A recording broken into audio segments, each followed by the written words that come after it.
Notice you guys aren't exactly lining up to watch my movie reviews, but this one probably got your attention. Netflix recently added Blade Runner, the theatrical cut, so I sat down and watched it. This is my first viewing of Blade Runner in HD. I had not seen the final cut. I do have the director's cut on DVD. That was an ancient DVD. I think it was one of those single discs with a default Warner Brothers menu, poor transfer, and you could actually flip the sides to choose your aspect ratio. Well, the theatrical cut I think is actually better than their director's cut, and I realize I'm going to take some flack on that. There's problems with both versions that leave something to be desired, and I feel as an ex-movie critic that movies are a collaborative effort, and even if you are an auteur, author, this great director, you don't always get your way. There are some compromises to be made, and the first product out the gate, the theatrical cut, is the version for which the movie should be truly judged. You know, let's not give George Lucas all this credit for retouching Star Wars, making it A New Hope. With all this said, Blade Runner theatrical cut has some incredibly redeeming qualities to it. I enjoy the movie, I've seen it several times, but it may be a bit overrated. So, story has, we're actually a few years into the future. The replicants are these androids that have reached a perfection, mirroring and surpassing humanity. The Nexus 6 stage, made by the Tyrell Corporation. And they have created a situation off-world where, in a violent uprising, they are banned from Earth. Well, in text block, we find that a group of androids hijacked a freighter and have made their way to Earth.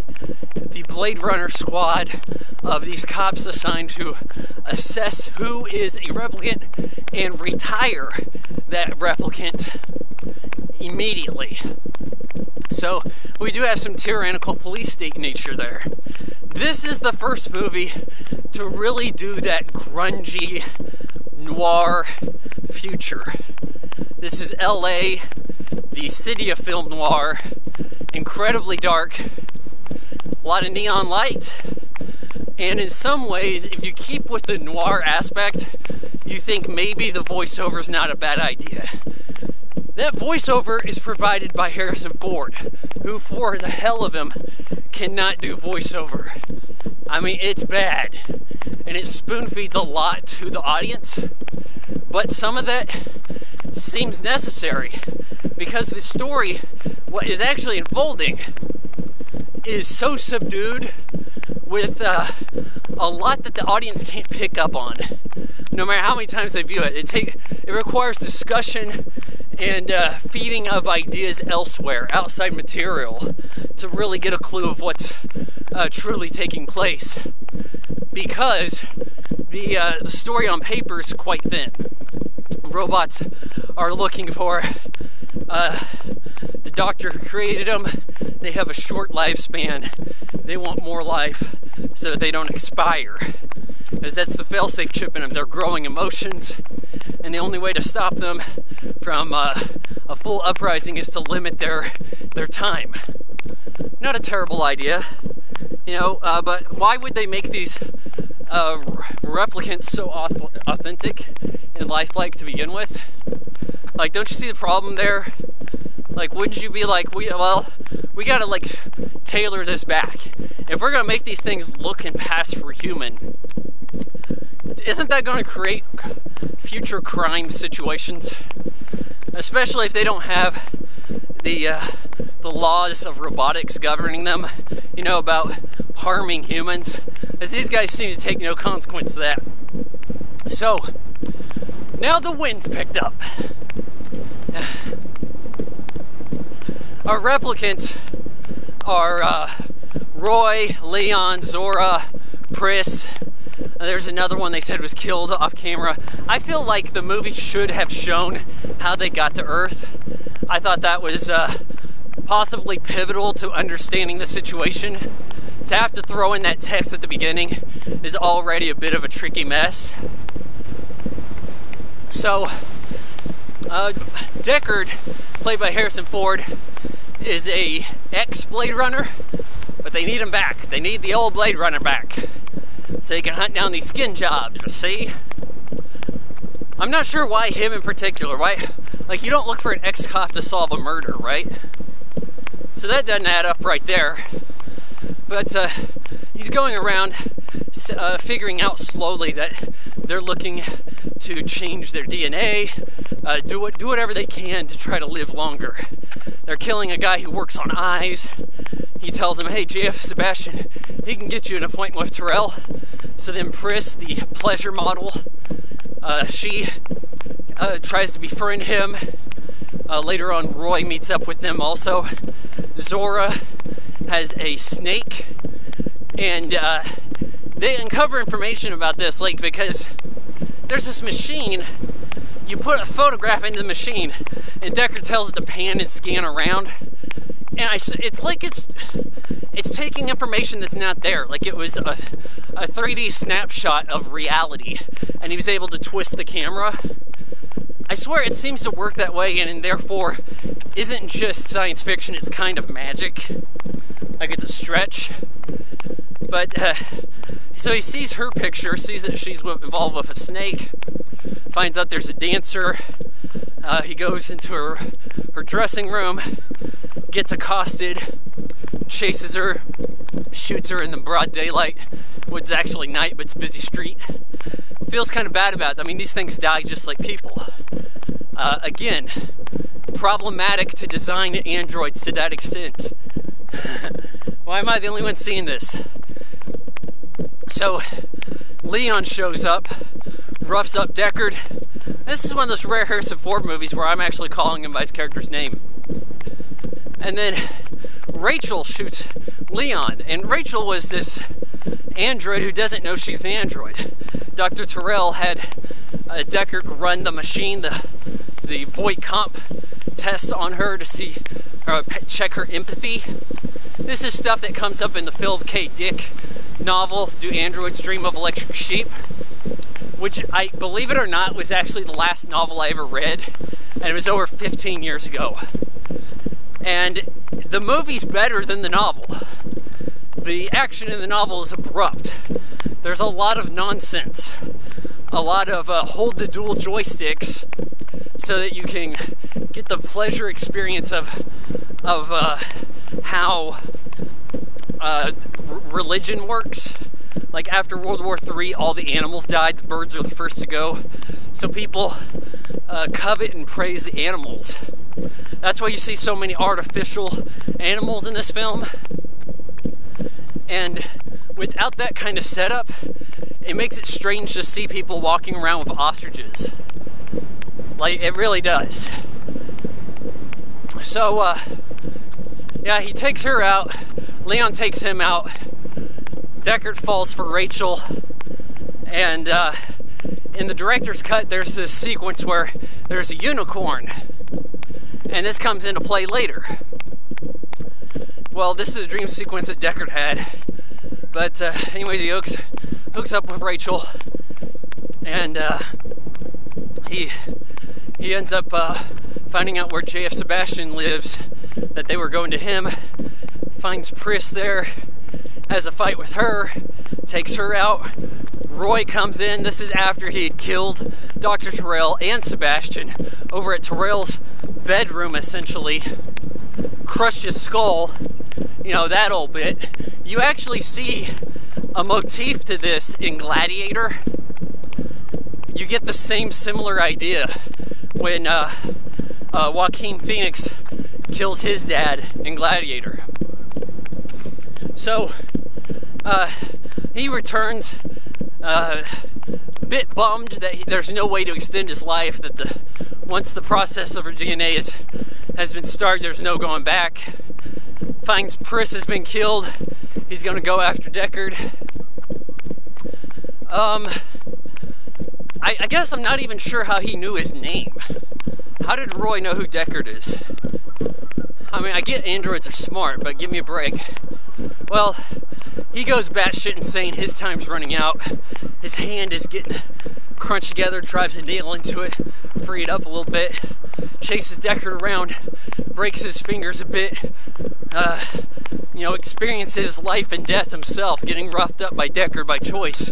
Not very sporting of you. And then they climb up on the roof. Deckard tries to jump across the building and can't quite make it.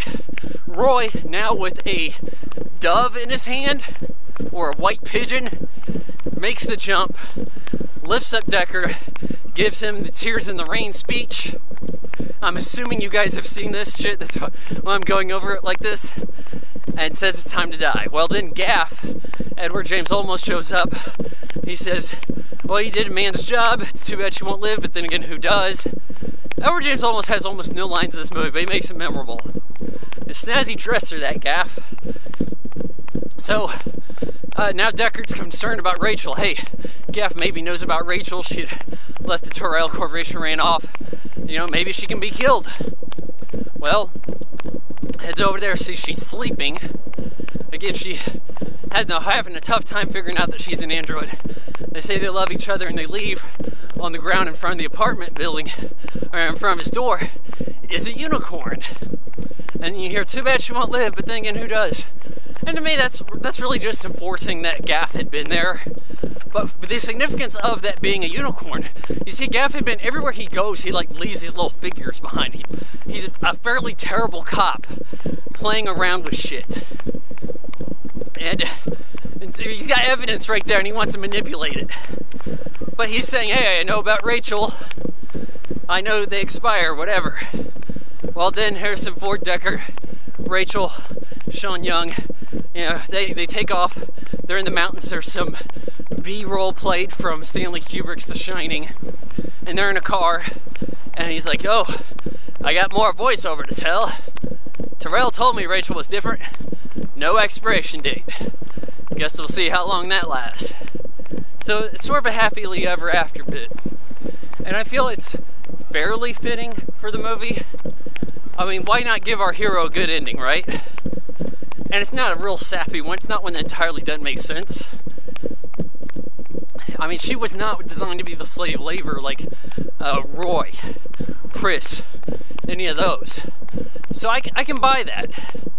But the biggest difference with the theatrical cut and the director's cut, which, of course, Ridley Scott will even tell you is not the real director's cut. Then he ends up with this final cut version I haven't actually seen. I was hoping Netflix would add that, give me something a little bit new to watch. Well, it doesn't get a happy ending.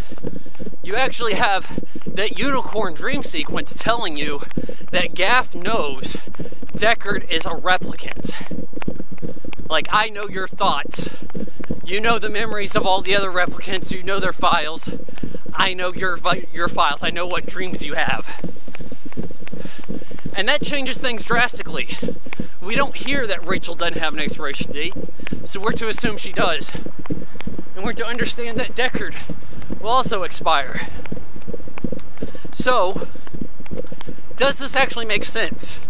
I mean, from the twist standpoint, oh hey, you're using replicants to hunt the other replicants. Okay, sure, I get that. Why would you have a weaker replicant hunting down these combat replicants like this? Like one who believes he's human, one who makes mistakes and gets roughed up, who doesn't even finish off the bad guy. The bad guy finishes himself off. You got lucky. Gaff's kind of there as the human, keeping an eye on the situation, right? He's there going, yeah, I'm checking in, keeping an eye on you. You make sure that you go fight him over here. I mean, I guess from some standpoint, it's better than having actual humans doing this job. But if you're building up a replicant, do you want him to believe that he's an ex-Blade Runner who reluctantly has to do the fighting now? Like he didn't want to be there? Does that make sense to anybody? Maybe he's fresh off the assembly line, has this memory of being an ex-Blade Runner, and he thinks, oh hey, I don't want to do this, but okay, fine, whatever. I guess it's better than being a nobody. Is it that effective to talk somebody into doing this kind of stuff? I mean, it just kind of seems to me like, you know, in Terminator 2, at least they have a Terminator fighting the T-1000, right? Like, if you have that kind of resource, use it. So, yeah, Blade Runner, I like it. What do I like about it? Not necessarily the story. This is a masterclass of production design, optical effects. This is the last optical sci-fi movie. No digital work. No computer helping anything. Everything is old school. The effects supervisor, Douglas Trumbull, he was actually director. He did Silent Running, and there's some pretty amazing work he did in this. I think he also worked on Spielberg's Close Encounters of the Third Kind. And so, in Close Encounters of the Third Kind, you can actually see some of those light effects reused, repurposed, if you know what to look for. I think that the mothership is repurposed, or maybe some other ships in that movie. But to me, it looks pretty genuine, like it looks bespoke to this film. And you have that dark look. Most shots in this movie look better than today's films. Today's films look like shit. They're raped by digital touch-ups, be it digital, intermediate, color correction, what have you. They look less authentic. So Blade Runner is a landmark film. It's a shame that no one can agree what needs to be evaluated here. But I'm telling you that the points are fairly minor when all versions have some kind of flaw. I give Blade Runner 3 out of 4 stars.